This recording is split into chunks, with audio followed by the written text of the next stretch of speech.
Hello friends, welcome in our channel. मैं हूं आपका दोस्त गोविंद शर्मा। जैसा कि आप सबको पता है कि हम पढ़ रहे हैं यहां पर बायोलॉजी, और बायोलॉजी की इंट्रोडक्शन वीडियो मैंने आपको दे दी है।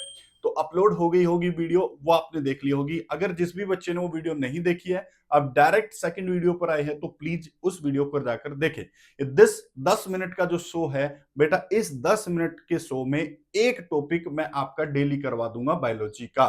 तो आज की क्लास में आपने थंबनेल देख लिया होगा, टाइटल देख लिया होगा। हम बात करने वाले हैं पोषण की। देखो, पोषण, प्रत्येक जिंदा चीज को पोषण की आवश्यकता होती है अपने जीवन को मेंटेन करने के लिए, अपने शरीर की ग्रोथ के लिए, या फिर जो कार्य वो करते हैं उसके लिए। अब मनुष्य को भी पोषण की आवश्यकता होती है। आप सबको पता है, आप खाना खाते हो, विटामिन, प्रोटीन, फैट, सारी चीजें आपकी सेहत के लिए, आपके जीवन को चलाने के लिए होती हैं। तो पोषण कोई भी ऐसी चीज जो हमारे शरीर में ग्रोथ कराने के लिए और हमारे शरीर की फंक्शनिंग के लिए इंपॉर्टेंट होती है, उसी को हम पोषण कहते हैं। तो पोषण बेटा हालांकि दो प्रकार का होता है। जैसे पहले कुछ जीव जो खाना बनाते हैं वो अपने शरीर के अंदर ही बना देते हैं, उनको हम कहते हैं स्वपोषी, यानी कि ऑटोट्रॉप्स। और एक होता है जो खाने के लिए दूसरों पर डिपेंडेंट होते हैं, उनको हम बोलते हैं विषम पोषी या फिर हेट्रोट्रॉप्स। जैसे मनुष्य अपने खाने के लिए दूसरों पर डिपेंड होता है और पौधे अपना खाना खुद बना लेते हैं। तो पौधे कौन सी कैटेगरी में आएंगे? आपकी ऑटोट्रॉप कैटेगरी में आएंगे। और मनुष्य कौन सी कैटेगरी में आएगा बेटा? ये हेट्रोट्रोपिक मोड ऑफ न्यूट्रिशन में आएगा। तो आप लोगों को ध्यान रखना है। तो बेटा आपका जो पोषण होता है, वो पोषण ना दो प्रकार का होता है, सबको पता होना चाहिए। पोषण आपका दो प्रकार का होता है। पहला प्रकार कौन सा है सर? अभी बताया। एक तो आपका ऑटोट्रोप होगा। कैसा होगा?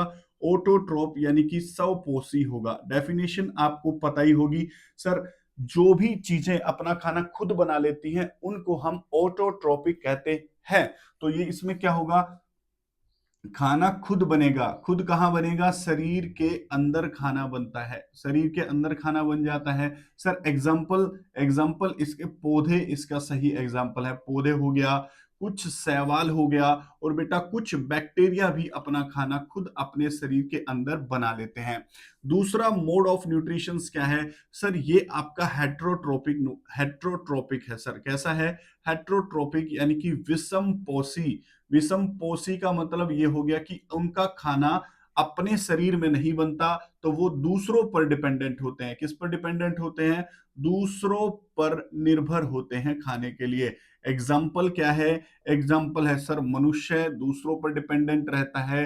जानवर जो होते हैं वो दूसरों पर डिपेंडेंट होते हैं। इसलिए जानवर कैसे होते हैं बताओ जल्दी से? हेट्रोट्रोपिक होते हैं। तो दो मोड ऑफ न्यूट्रिशन आपने देख लिए, दो मोड ऑफ न्यूट्रिशन यहां पर आपने देख लिए। अब जो पोषण होता है ना बेटा, वो दो प्रकार का होता है। एक तो जिसमें आपको कार्बन मिलेगा और एक जिसमें कार्बन नहीं मिलेगा। कार्बन वाले को हम क्या बोलेंगे? ऑर्गेनिक बोलेंगे। और जो कार्बन नहीं होगा जिसमें, हम उसको इनऑर्गेनिक बोलेंगे। आपसे पूछेगा निम्न में से जिसमें कार्बन होता है वो क्या कहलाता है? ऑर्गेनिक कहलाता है। और जिसमें नहीं होगा वो इनऑर्गेनिक कहलाता है। अब मनुष्य के अंदर अगर बात करें, जो पेपर पॉइंट ऑफ व्यू से सबसे ज्यादा जरूरी बात है, वो बात आपकी मनुष्य के पोषण से ही है। और मनुष्य का पोषण कह लो या जानवरों का पोषण कह लो, या फिर पोषण इकट्ठा भी आपको मिल सकता है। जैसे कि कोई पक्षी खा रहा है किसी दाने को, गेहूं के दाने को। अब गेहूं के दाने के अंदर कार्बोहाइड्रेट है, प्रोटीन है, फाइबर है। तो उसको मनुष्य भी खाएगा तब भी वही चीज है, और उसको अगर कोई पक्षी खाएगा, दाने के अंदर वही चीज आपको मिलेगी, वही काम करने वाली है उसके शरीर में। तो हम बेसिकली पढ़ते क्या है इसमें सर? हम बेसिकली जो पोषण होता है उसको पढ़ने के लिए हमें पोषण तत्व पढ़ने पड़ते हैं। न्यूट्रिशंस को पढ़ने के लिए हमें पढ़ने पड़ते हैं आपके न्यूट्रिएंट्स पढ़ने पड़ते हैं। बेटा बेटा क्या क्या पढ़ना पड़ेगा सर? हमें कार्बोहाइड्रेट्स के बारे में पढ़ना पड़ेगा। कार्बोहाइड्रेट्स के बारे में सर हमें पढ़ना पड़ेगा। विटामिन्स के बारे में, विटामिन्स के बारे में पढ़ना पड़ेगा। सर हमें तीसरे नंबर पर पढ़ना पड़ेगा किसके बारे में? प्रोटीन के बारे में पढ़ना पड़ेगा। चौथे नंबर पर सर हमें फैट के बारे में पढ़ना पड़ेगा। और पांचवें नंबर पर हमें मिनरल्स के बारे में पढ़ना पड़ेगा, यानी कि खनिज लवण के बारे में पढ़ना पड़ेगा। बहुत सारे खनिज लवण भी होते हैं जो हमारे शरीर में बहुत शानदार काम करते हैं, जैसे कि आपका सोडियम हो गया, क्लोरीन हो गया, जिंक हो गया, फ्लोराइड हो गया। ये सारी चीजें आपके शरीर में काम करती हैं और ये हमें विभिन्न विभिन्न चीजों से मिलते हैं। तो आप लोगों को ये सारी चीजें पढ़नी है, कार्बोहाइड्रेट, विटामिन, प्रोटीन, फैट और मिनरल्स पढ़ने हैं। आज की क्लास में बेसिकली मैं बात करने वाला हूं कार्बोहाइड्रेट की। आज की क्लास में बेसिकली मैं आपको कराने वाला हूं कार्बोहाइड्रेट के बारे में। अब कार्बोहाइड्रेट क्या होता है बेटा, सबको पता है। जो कार्बोहाइड्रेट होता है सर, कार्बोहाइड्रेट्स कोई भी मीठी चीज, कोई भी शुगर की चीज जो तुम खा रहे हो, इसमें आप गेहूं क्यों ना खा रहे हो, चावल क्यों ना खा रहे हो, और साथ साथ मीठा तो कुछ भी क्यों ना हो, उसमें सारे के सारे चीजों में क्या होता है बेटा, आपका कार्बोहाइड्रेट होता है। अब कार्बोहाइड्रेट को नापने के लिए जो यूनिट बनाई गई है उसको हम सैकेराइड कहते हैं। क्या कहते हैं? सैकेराइड कहते हैं। और जो आपका कार्बोहाइड्रेट है वो कार्बन, हाइड्रोजन और ऑक्सीजन से मिलकर बना है, जिनका रेशो 1:2:1 होता है। आप लोगों को ध्यान रखना है। और जो आपका कार्बोहाइड्रेट होता है इसका पाचन हमारे मुंह में ही हो जाता है। हमारे मुंह में इसका पाचन करने के लिए एक एंजाइम पाया जाता है। एंजाइम का नाम है आपका कौन सा? Amylase enzyme. कौन सा है? अमाइलेज एंजाइम है। बेटा देखो, अगर कोई चीज आपके पेट में जाकर पचेगी और कोई चीज आपके मुंह में जाकर पचेगी, तो जल्दी बताओ कौन सी चीज जल्दी ऊर्जा देगी? तो आपका आंसर होगा सर, जो मुंह में पचेगी वो जल्दी से ब्लड में जाएगी और जल्दी से ब्लड में जाकर वो सेल कोशिकाओं के पास पहुंचेगी और हमें ऊर्जा जल्दी मिलेगी। याद रखना, जो आपका कार्बोहाइड्रेट होता है इसका पाचन मुंह के अंदर ही हो जाता है, इसलिए ये जल्दी ऊर्जा देने के लिए जाना जाता है, इंस्टेंट एनर्जी देने के लिए जाना जाता है। तो लिख दो, इसका पाचन मुंह के अंदर ही हो जाता है और ये हमें इंस्टेंट एनर्जी देता है। कौन सी एनर्जी देता है? इंस्टेंट, यानी कि तुरंत ऊर्जा देने के लिए जाना जाता है। जैसे कि एग्जांपल हम लेंगे यहां पर, बेटा इसका पाचन मुंह में ही हो जाता है। अब देखो क्या होता है हमारे शरीर में, हम खाना खाते हैं, खाना हमारा पच जाता है और पचने के बाद, खाना पचने के बाद बेटा हमारे ब्लड में मिक्स होता है और ब्लड उस खाने को लेकर जाता है सेल के पास। और सेल के अंदर एक जगह होती है जिसको आप माइटोकॉन्ड्रिया कहते हो। क्या कहते हो? माइटोकॉन्ड्रिया कहते हो। और माइटोकॉन्ड्रिया के अंदर ही हमारे शरीर की एनर्जी बनती है, इसलिए माइटोकॉन्ड्रिया को हमारे शरीर का पावर हाउस कहा जाता है। देखो क्या होता है, जो माइटोकॉन्ड्रिया होता है इसमें जो ऊर्जा बनती है और उस ऊर्जा बनाने के लिए ईंधन की आवश्यकता होती है, वो ईंधन आपका कार्बोहाइड्रेट ही होता है, यानी कि ग्लूकोज ही होता है। तो बेटा मुंह में पच जाता है, जल्दी ब्लड में मिक्स होता है, जल्दी माइटोकॉन्ड्रिया के पास पहुंचता है। इसलिए जो कार्बोहाइड्रेट होते हैं बेटा, वो तुरंत ऊर्जा देने के लिए जाने जाते हैं। तुरंत ऊर्जा देने के लिए इनका जो है नाम जाना जाता है। अगर 1 ग्राम कार्बोहाइड्रेट खाया जाएगा तो बेटा 4.3 कैलोरी आपको मिल जाएंगी। ये भी आपको ध्यान रखना है, ये भी आपको याद रखना है। अब कार्बोहाइड्रेट हमने इतना तो जान लिया सर कि कार्बोहाइड्रेट ये है, कार्बोहाइड्रेट वो है, और दुनिया में आने वाला पहला बायोलॉजिकल कंपाउंड्स अगर कोई पूछा जाता है तो वो क्या है? वो आपका कार्बोहाइड्रेट ही है। कार्बोहाइड्रेट के बिना जिंदगी असंभव मानी जाती है। आगे चलेंगे, कार्बोहाइड्रेट की टाइप सीखेंगे बेटा। देखो टाइप के अंदर क्या है सर, टाइप के अंदर आपका क्या है, अगर कार्बोहाइड्रेट की एक यूनिट हो, अगर कार्बोहाइड्रेट की एक यूनिट हो, कार्बोहाइड्रेट की 2 यूनिट हो, कार्बोहाइड्रेट की बहुत ज्यादा यूनिट हो, तो यूनिट के आधार पर हमने कार्बोहाइड्रेट को क्या किया है? बांटा है, क्लासिफाई किया है। कार्बोहाइड्रेट की टाइप देखेंगे तो टाइप इसकी 3 हो जाएंगी बेटा। पहली है मोनोसैकेराइड। कौन सी है? मोनोसैकेराइड। मैंने अभी बताया था पीछे आपको, यूनिट होती है सैकेराइड। तो मोनोसैकेराइड, मोनो का मतलब होता है एक और सैकेराइड का मतलब होता है कार्बोहाइड्रेट। तो इसमें एक यूनिट होगी। इसमें कार्बोहाइड्रेट की कितनी यूनिट होंगी? कार्बोहाइड्रेट की एक यूनिट जहां हो वो मोनोसैकेराइड। सर एग्जांपल दे सकते हो क्या? यस सर, ग्लूकोज इसका सही एग्जांपल है। ग्लूकोज इसका सही एग्जांपल है बेटा। ग्लूकोज का फार्मूला लिख दिया। ग्लूकोज हमें इंस्टेंट एनर्जी देता है, यह भी आपको याद रखना है, इंस्टेंट एनर्जी देता है। और ग्लूकोज हमारे ब्लड में पाया जाता है, इसलिए ग्लूकोज को हम ब्लड शुगर के नाम से भी जानते हैं। पेपर में आता है, पूछा जाता है। देखो जो हमारे शरीर में कोई भी चीज तुम खाते हो, जैसे रोटी तुमने खाया, मुंह में पच जाएगी रोटी, और रोटी का जो कार्बोहाइड्रेट है वो मुंह में पच जाएगा, और पचने के बाद वो ब्लड में चला जाएगा। ब्लड के बाद मैंने बताया था वो कहाँ, सेल के पास माइटोकॉन्ड्रिया में चला जाएगा, उसकी एनर्जी बन जाएगी। अब अगर हम ने अगर 100 ग्राम कार्बोहाइड्रेट खाया, उसका ग्लूकोज बन गया मान लेते हैं 100 ग्राम, और हमने प्रयोग किया कितना, 80 ग्राम, तो 80 ग्राम प्रयोग किया, बना था 100, जो 20 ग्राम बच गया उसको हमारा शरीर अपने अंदर स्टोर कर लेगा। और ऐसा अगर हम खाएं और सो जाएं, एक्सरसाइज इत्यादि ना करें, तो ये ग्लूकोज हमारे ब्लड में इकट्ठा होता रहता है, और इसी से हमारा एक रोग होता है जिसको आप डायबिटीज कहते हो। तो बेटा डायबिटीज का कारण भी ग्लूकोज होता है, याद रखना। इसके अधिकता के कारण शुगर नामक क्या होता है बेटा, रोग हो जाता है, इसको आपको याद रखना है। और जब शुगर हो जाता है तो कौन सी चीज के टीके लगाते हो, इंसुलिन का टीका लगाया जाता है, इसको भी ध्यान रखना है पेपर पॉइंट ऑफ व्यू से। दूसरा मोनोसैकेराइड बताना सर क्या है।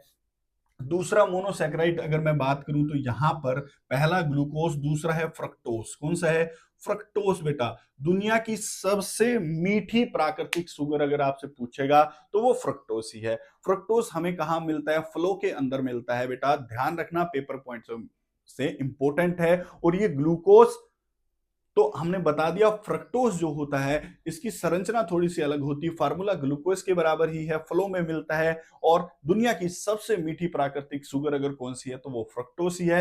ये पाया कहां जाता है सर, ये पाया जाता है ग्रेप्स में। तो अगर आपसे फार्मूला पूछे तो तुरंत फार्मूला चिपका दोगे।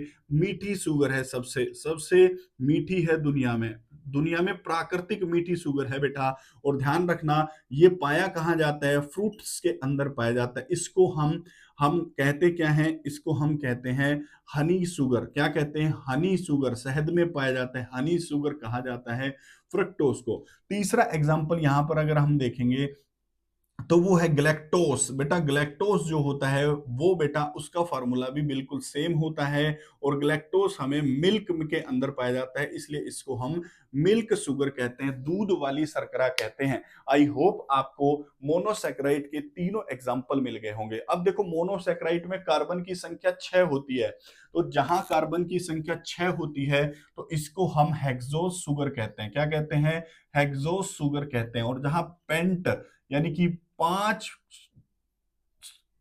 पांच कार्बन की संख्या होगी उसको हम पेंटोस कहेंगे। और आपकी मोनोसैकेराइड के दो एग्जांपल डीएनए और आरएनए है ना, डीऑक्सीराइबोस एसिड और राइबोस न्यूक्लियस एसिड, ये दो डीएनए और आरएनए, ये भी मोनोसैकेराइड के एग्जांपल है बेटा। लिख सकते हो क्योंकि आपको लिखना ही पड़ेगा, और कोई चारा हमारे पास नहीं है। उसके बाद मैं आपको करा रहा हूं यहां पर, देखो ध्यान से देखते चलना, पूरी क्लास देखोगे तो मेरे हिसाब से गलती नहीं होगी, और जब गलती नहीं होगी तो बहुत अच्छी तरीके से आप सीख पाओगे।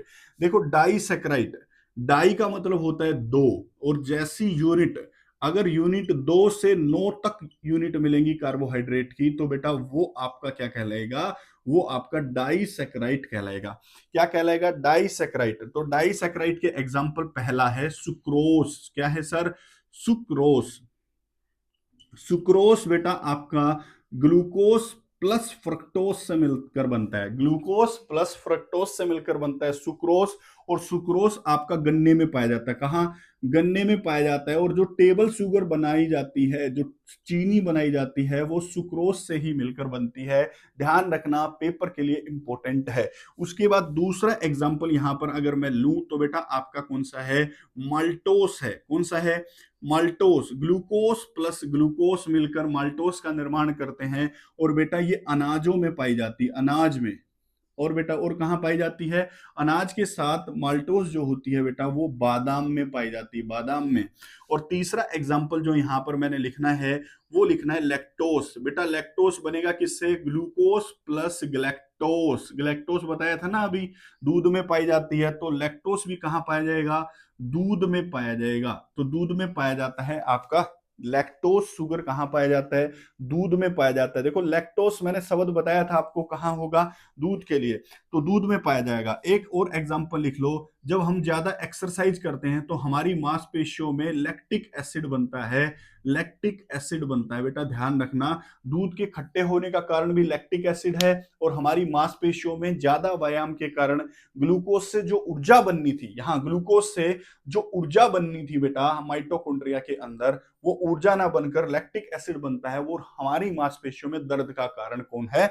लैक्टिक एसिड है, जब हम एक्सरसाइज करते हैं तो ये तो आपकी क्लास हो गई कौन कौन सी, मोनोसेक्राइड के बारे में और डाइसेक्राइड के बारे में। बेटा तो डाइसेक्राइड के बाद हम आगे बढ़ते हैं ट्राइसेक्राइड या फिर पॉलीसेक्राइड, जिसमें बहुत सारी यूनिट होंगी, वो आपका पॉलीसेक्राइड कहलाएगा। बेटा क्या कहलाएगा? पॉलीसेक्राइड। यहां लिख देता हूं पॉलीसेक्राइड, पॉलीसेक्राइड यहां लिख देता हूं, बोर्ड में अभी जगह नहीं बची है। तो पॉलीसेक्राइड में एग्जांपल कौन कौन से? पहला स्टार्च, बहुत ज्यादा इंपॉर्टेंट।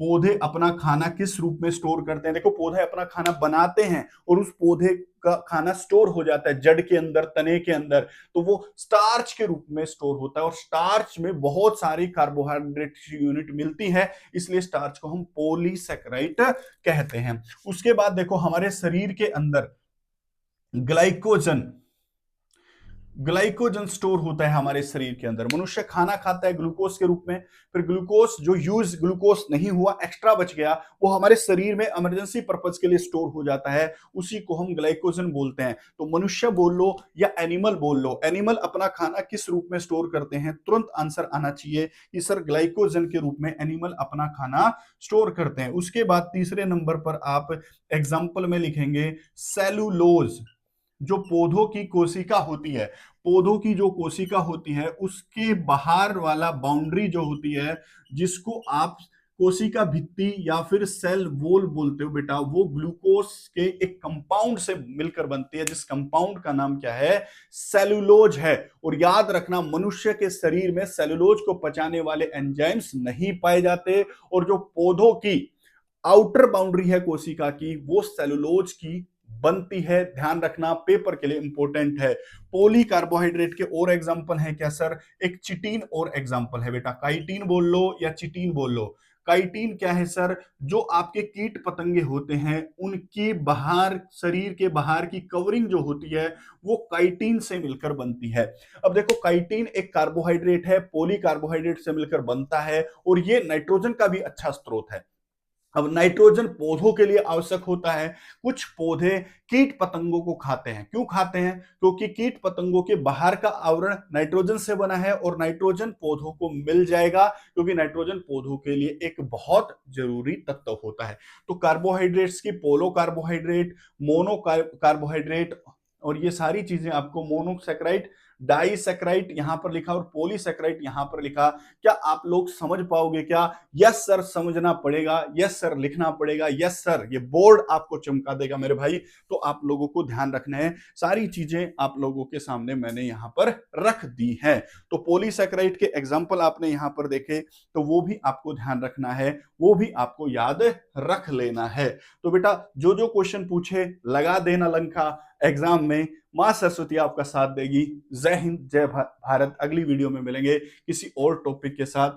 अब हमने कार्बोहाइड्रेट कर लिया, तो विटामिन अगली वीडियो में करेंगे, उसके बाद प्रोटीन, फैट और फिर मिनरल्स, और ये टॉपिक खत्म हो जाएगा। आई होप आपको ये चीजें पसंद आ रही हैं। नमस्कार, जय हिंद, जय भारत।